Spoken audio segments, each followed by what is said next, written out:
সকালবেলা একটা নিউজে দেখলাম একটা মেয়ে পরীক্ষার কেন্দ্রে আসতে দেরি হয়েছে, ওর মা সম্ভবত হাসপাতালে স্ট্রোক করছে।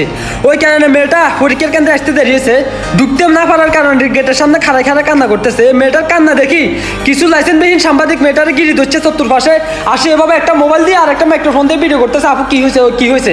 ওই মেয়েটা বারবার বলতেছে ভাই আমার ভিডিও করেন না, যদি পারেন আমার একটু হেল্প করেন, যদি পারেন আমার কেন্দ্রে ঢুকে দেন। তা না করে কিছু বিয়ের জন্য লাইসেন্সবিহীন সাংবাদিক মাদার চোত এভাবে ভিডিও করে মেয়েটারে হ্যারাস করতেছে। মেয়েটা বলতেছে ভাই আমি সমস্যায় ভুগতেছি, আমার ভিডিও করতেছে না, আমার আম্মু হাসপাতালে, আমার আম্মুরে হাসপাতালে রেখে আমি এখানে পরীক্ষার কেন্দ্রে পরীক্ষা দিতে আসছি। এই লাইসেন্সবিহীন সাংবাদিকের সব বুঝে না এসব। আমাদের বাংলাদেশে এরকম একটা দুইটা না, হাজার হাজার এরকম লাইসেন্সবিহীন সাংবাদিক আছে, মানুষকে হ্যারাস করে, মানুষের সামনে বাজে নিউজ ছড়ায়, গুজব ছড়ায়। এসব সাংবাদিককে ধরে ধরে ফুটকি মেরে মারানোর দরকার। ওই আপুটা বলতেছে ভাইয়া আমার যদি পারেন একটু হেল্প করেন।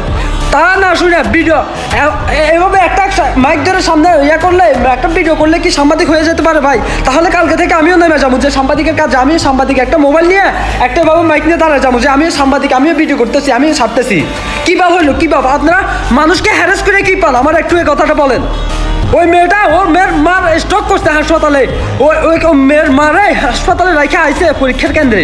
ওইটা আপনারা হেল্প না করে আরও মেয়েটারে হ্যারাস করতেছেন। আপনাদের ননসেন্স, মানে আপনাদের বিবেকটা কোথায়? পুটকিতে নাকি কি আমি বুঝি না। You bloody fool bastard.